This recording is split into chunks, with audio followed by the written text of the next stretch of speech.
Hello friends. तो देखो last lecture में हमने देखा था जब हम एक इलेक्ट्रिक डाइपोल को यूनिफॉर्म इलेक्ट्रिक फील्ड में प्लेस करते हैं तो ये फोर्सेस एक्सपीरियंस करता है। कैसी? यहां पे इस पे फोर्स लगती है माइनस क्यू ई और यहां पे फोर्स लगती है प्लस क्यू ई। तो हमने देखा था नेट फोर्स हो जाएगी जीरो। नेट फोर्स जीरो होगी, बट क्योंकि इन दोनों फोर्सेस का लाइन ऑफ एक्शन अलग अलग है इसलिए ये एक्सपीरियंस करता है टॉर्क। और टॉर्क की वैल्यू भी हमने निकाल ली थी।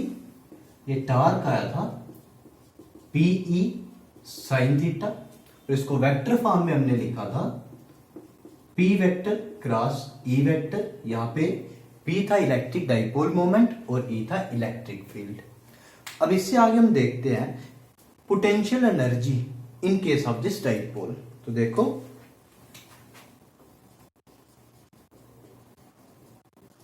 potential energy of dipole in uniform electric field. अब इस यूनिफॉर्म इलेक्ट्रिक फील्ड में इसकी पोटेंशियल एनर्जी कितनी होगी, पोटेंशियल एनर्जी होगी क्यों, ये भी पूरा देखते हैं। तो देखो सबसे पहले हमने टॉर्क की वैल्यू निकाली थी P vector cross E vector या फिर torque equals to P E sine theta. अब देखो टॉर्क की वजह से ये रोटेट करेगा।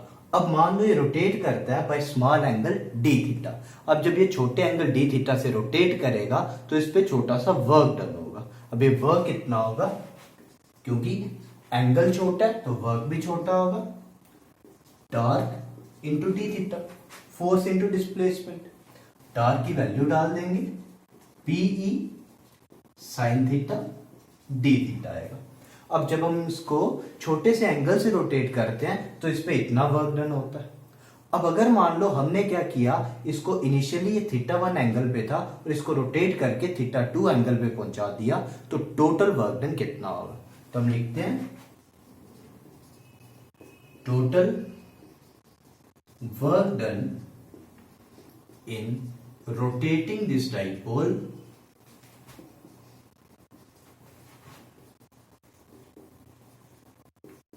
from angle theta 1 to theta 2। Total work done के लिए हम स्मॉल वर्क डन को इंटीग्रेट करेंगे।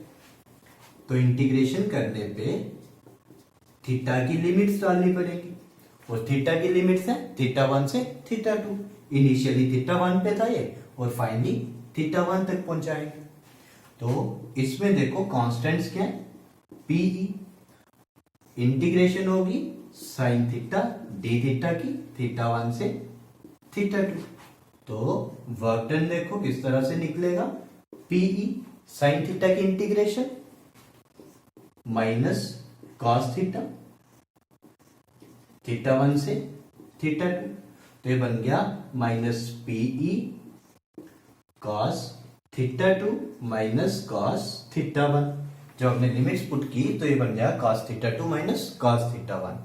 या फिर इसको इस तरह से लिख सकते हैं P E cos theta one minus cos theta two. अब देखो ये जो वर्क है ये स्टोर हो जाता है in the system in the form of potential energy. क्योंकि वर्क और एनर्जी इक्वलेंट है तो हम क्या करेंगे, इस W को U के इक्वल पोटेंशियल एनर्जी के इक्वल लिखेंगे। तो ये बन जाएगा P E cos theta one minus cos theta two. अगर अब देखो ये हमारी टोटल पोटेंशियल एनर्जी निकली सिस्टम की।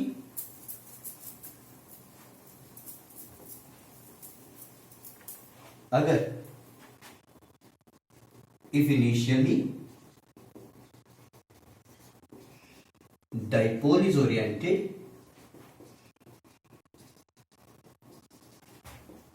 perpendicular to the field, that is theta one अगर 90 डिग्री है और थीटा टू को हम थीटा के इक्वल ले लेते हैं तो u क्या आएगा,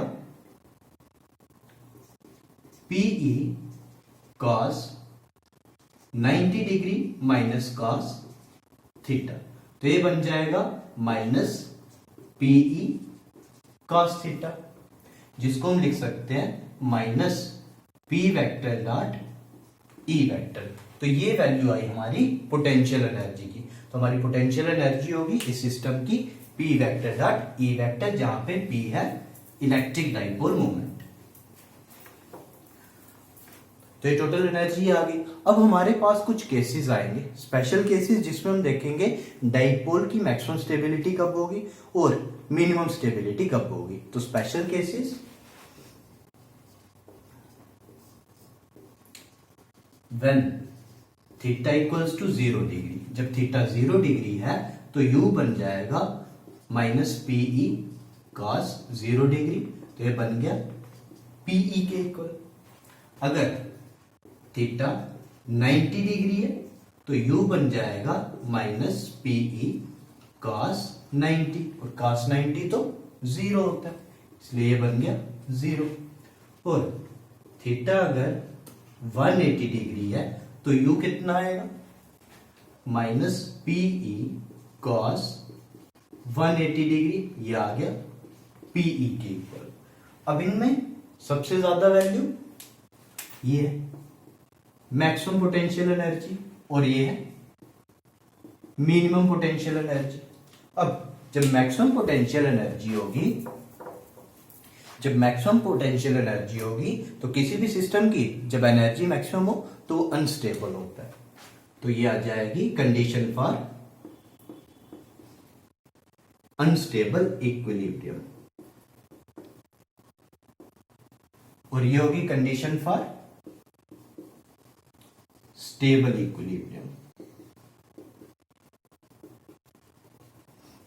तो इस तरह से हमने देखा जब एक डाइपोल को यूनिफॉर्म इलेक्ट्रिक फील्ड में प्लेस किया जाता है तो वो टॉर्क एक्सपीरियंस करता है, जिसकी वजह से वो रोटेट करेगा। अब उस रोटेशन की वजह से कुछ वर्क डन होगा और वो जो वर्क डन है वो कन्वर्ट हो जाता है पोटेंशियल एनर्जी में। तो ये डिफरेंट केसेस थे, वो पोटेंशियल एनर्जी मैक्सिमम कब होगी और मिनिमम कब होगी। जब पोटेंशियल एनर्जी मैक्सिमम होती है तो उसकी कंडीशन होती है अनस्टेबल इक्विलिब्रियम की, और पोटेंशियल एनर्जी मैक्सिमम होने पे, मैक्सिमम पे अनस्टेबल इक्विलिब्रियम, और जब पोटेंशियल एनर्जी मिनिमम होगी तो उसकी कंडीशन होगी स्टेबल इक्विलिब्रियम की। तो आज इतना ही था। Thank you.